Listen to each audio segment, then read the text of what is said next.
এদের সবচেয়ে শান্তির জায়গা হচ্ছে তার বাবার বাড়ি। এই সেই পরিচিত বাড়ি যেখানে মেয়েদের সব অভিমান তার মা বাবার সাথে শেয়ার করতে পারে, সব কষ্ট দুঃখ।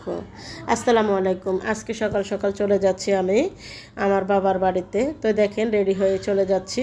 এখন সময় সকাল 10টা। তো অবশেষে আমি বাসা থেকে বের হয়ে গেছি। তো অফ ক্যামেরায় চলে আসছি। এটা হচ্ছে সেই ঐতিহ্যবাহী দারগারহাট চাওলাঙের ভিতরে পড়তেছে। আমি যেহেতু চাওলাঙে থাকি, অবশেষে সব পার হয়ে চলে আসতেছি। তো এটা হচ্ছে দারগারহাট আবু কাসেম ইসলামী আলিম মাদ্রাসা। এই মাদ্রাসায় আমি পড়ালেখা করেছি। এখান দিয়ে আসার সময় আমার কাছে অনেক স্মৃতি পড়ে আছে, সব স্মৃতি চোখের উপরে ভাসে। তো ভাসতে ভাসতে এখন দেখেন আমি চলে আসছি বাবার বাড়ির এলাকায়। রাস্তাঘাট কত সুন্দর, কত নিরিবিলি একটি জায়গা। তো দেখেন অবশেষে আমি বাবার বাড়িতে চলে আসলাম। এখানে অটো থেকে নামবো। আসছি শুধু আমি এবং শরীফ। তো বাবার বাড়ি হচ্ছে মেয়েদের সবচেয়ে শান্তির জায়গা। তো এখানে আসার পরে দেখতেছি যে আমার আম্মুদের দান আসছে। এখানে দান রোদে দিয়েছে তারা তেরপালে। তো এখানে আমি আসার সাথে সাথে আমার বাইর বউ আমাকে দেখেন এক গ্লাস শরবত দিয়েছে ঠান্ডা ঠান্ডা ফ্রিজের। এটা আমি খাচ্ছি যেহেতু প্রচণ্ড গরম আজকে অনেক দিন পর্যন্ত। তো দেখেন এখানে বিকালবেলা বৃষ্টি হচ্ছে, রোদের মধ্যে বৃষ্টি চলে আসছে প্রায় দুপুর 2টা। তো দান টান সব কিছু রেডি করে এখন আমি একটু বৃষ্টির ভিডিও করে নিচ্ছি। আর সব কিছু এখন প্লাস্টিকের ভিতরে ধানগুলো বেচতেছি।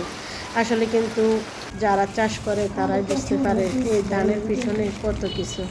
তো অবশেষে মাকে বলছিলাম যে মা আমার চালের রুটি খাইতে মন চাইতেছে গরুর মাংস দিয়ে। তো মা অবশেষে আমাকে গরুর মাংস রান্না করে ফ্রিজে রেখে দিয়েছে, এখানে চালের রুটি বানিয়ে নিয়েছে।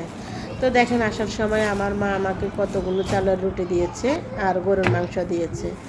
আসলে মা বলে কথা, মা সন্তানের কোনটা পছন্দ করে, কি জিনিসটা খায়, এটা সব সময় মা এবং বাবাই বুঝতে পারে। তো আমি যাওয়ার পরে খাওয়া দাওয়া করেছি, এখন বাসায় চলে আসছি। দেখেন কবে আম্মু বলতেছে যে বাসায় যায় আর রান্না বান্না করতে হবে না, রুটি দিয়ে নাতিদের সাথে মাংস দিয়ে খাওয়ার জন্য। তো দেখেন আমি কিন্তু অনেক এক্সাইটেড, অনেক ভুল ত্রুটি করতেছি।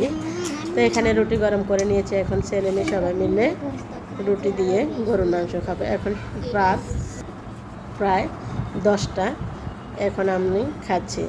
তো মায়েদের ভালোবাসা সবসময় এইভাবে থাকে।